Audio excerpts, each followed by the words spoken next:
Okay, today we're going to do a quick little review of how to use one of our Chinook's Edge Google Classroom templates that have been pre-populated for you with some teaching materials. So here we are on my Google Classroom, and we're going to use the SO15 Google Classroom as our example here. So I've got my SO15 copy, and one of the first things I notice is it says leave class, don't archive. What this means is that we have a number of teachers registered into each one of these district Google Classrooms. And if you archive it for everybody. So if you're done with it, or you don't need it, or your teaching assignment changed, or you've made your own copy, to get rid of it, please click on the kebab menu. That's the 3 dots right here. And what you would choose, we don't see it on my screen because I actually own this one, is you should have one that says unenroll. You won't have access to it anymore, but it'll be out of your way. Now, the other thing I might mention here is that you can drag these little cards around on your screen and put them wherever you want. It can become a little bit of a laborious task if you have as many classrooms showing on your screen as I do, but to make it a little easier to navigate, you can press Control. While holding Control, press your minus key, and it's going to shrink your screen down as you're seeing mine do. And so now if I want to move this down to the bottom of my screen, it's a lot quicker. I can do that now in just a couple moves to get it all the way out of my way. So I could have that now appearing down at the bottom of my screen because I'm not actually using it on an active basis. I am using it to reuse the posts that have been put in there for me. So I'm going to hold down Control and click the plus button to bring it back to the 100% magnification so that things are visible to my old eyes. So I'm teaching SO15. I've moved the Chinook's Edge classroom out of the way so it's not just exactly front and center every time I log in.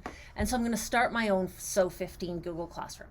So I'm going to create a class, and I'm going to call it SO15, and for me I'm going to call it 2022 to 2023 because that's going to help me in years to come knowing which school year that was. And part of this is because we get those automatic folders created inside of our Google Drive, and after a while they start to look pretty chaotic. Mine looks pretty full because I've been added to lots of different classrooms over the past 4 years.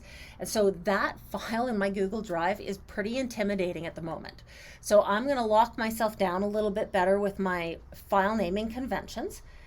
I'm going to put the school year on it, and I'm going to create. So it's going to create a blank Google Classroom shell, which is what I want, because what I'm going to do is to utilize now my Chinook's Edge pre-created Google Classroom. All I need to do is I need to come in here and I'm going to go create, and I'm going to choose reuse post. And every Google Classroom that you have access to, including ones that you have archived, are going to show up in here. So you just need to find the one that you wish to copy from. So for me, I have the SO15, and it's gone further down my list now. I'm looking for the SO15 Teachers to copy. It's going to be in here somewhere, and I'm just going to have to look for it. And there we have it. It's down toward the bottom of my particular list. I don't know that there's a ton of rhyme or reason to how these show up on this list. It's certainly not alphabetical, but there it is. So now when I click into that, there's all the content from that Chinook's Edge Google Classroom. Now I'm not going to share the teacher's guide. I want lesson 1.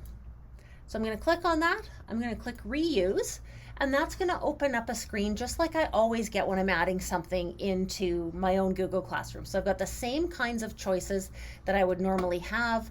I can make this Minds On activity. I want a copy for each student on that one because I want them to actually do it.